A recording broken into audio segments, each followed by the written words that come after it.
Hello viewers, আজকের নাস্তা সবার প্রিয় রেসিপি পাস্তা। চলুন দেখে নেওয়া যাক পাস্তা বানাতে আমাদের কি লাগছে। প্রথমে গ্যাসের চুলো আগুন দিয়ে একটি পাত্রে জল দিয়ে তাতে একটু সামান্য নুন দিয়ে পাস্তাগুলো আমরা সিদ্ধ করতে বসিয়ে দেবো। পাস্তাগুলো একটু নেড়ে চেড়ে জলের মধ্যে দিয়ে দেবো। তারপরে আস্তে আস্তে ফুটে উঠলে একটি পাত্রে আমরা এগুলোকে জল ঝারিয়ে নেব। এরপর আমরা একটু ঠান্ডা জল একটু দিয়ে দেবো। আপনারা চাইলে সিদ্ধর সময় একটুখানি তেলও দিয়ে দিতে পারেন, তাহলে আর জল দিতে হবে না। এরপর একটা পাত্রে ডিম ফেটে নিয়ে তাতে একটু সামান্য মরিচ গুঁড়ো দিয়ে সামান্য একটু লবণ দিয়ে ডিমটাকে গুলে নিলাম।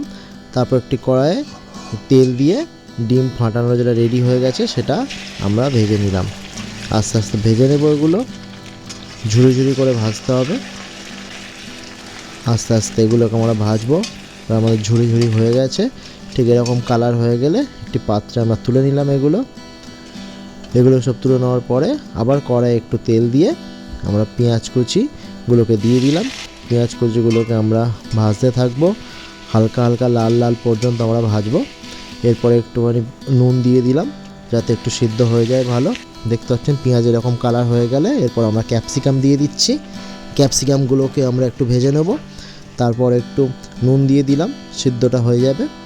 এরপর পাস্তাগুলোকে আমরা দিয়ে দিলাম, দিয়ে ভালো করে পেঁয়াজ আর ক্যাপসিকামের সাথে ভালো করে মিশিয়ে নেব। এরপর একটু গোলমরিচ গুঁড়ো দিয়ে দিলাম, এখানে আমরা 1 চামচ মতো গোলমরিচ গুঁড়ো ব্যবহার করেছি। তারপর একটু গরম মশলা গুঁড়ো দিয়ে দিলাম, দিয়ে ভালো করে আমরা আবার মিশিয়ে নেব, একটু ভালো করে ভেজে নেব। এরপর একটু স্বাদের জন্য একটু চিনি ব্যবহার করলাম, আপনারা স্বাদ অনুসারে চিনি দেবেন, যে যেমন মিষ্টি খেতে চান। নুনও আপনারা যে যেমন নুন খেতে পছন্দ করেন স্বাদ অনুসারে নুন দেবেন। এরপর একটা পাত্রে আমরা সয়া সস আর টমেটো সস একসাথে মিশিয়ে রেখেছিলাম, সেটা আমরা দিয়ে দিলাম।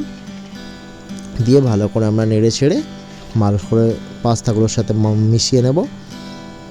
এরপর যে ডিমগুলো ভেজে রেখেছিলাম সেগুলো আস্তে আস্তে দিয়ে দিলাম। দেখতেই পাচ্ছেন খুব সুন্দর কালার হয়ে এসছে। এরকম কালার হয়ে আসলে জানবেন মোটামুটি রেডি হয়ে এসছে। এরপরে আমরা অরিগানো একটু ওপর থেকে দিয়ে দিলাম।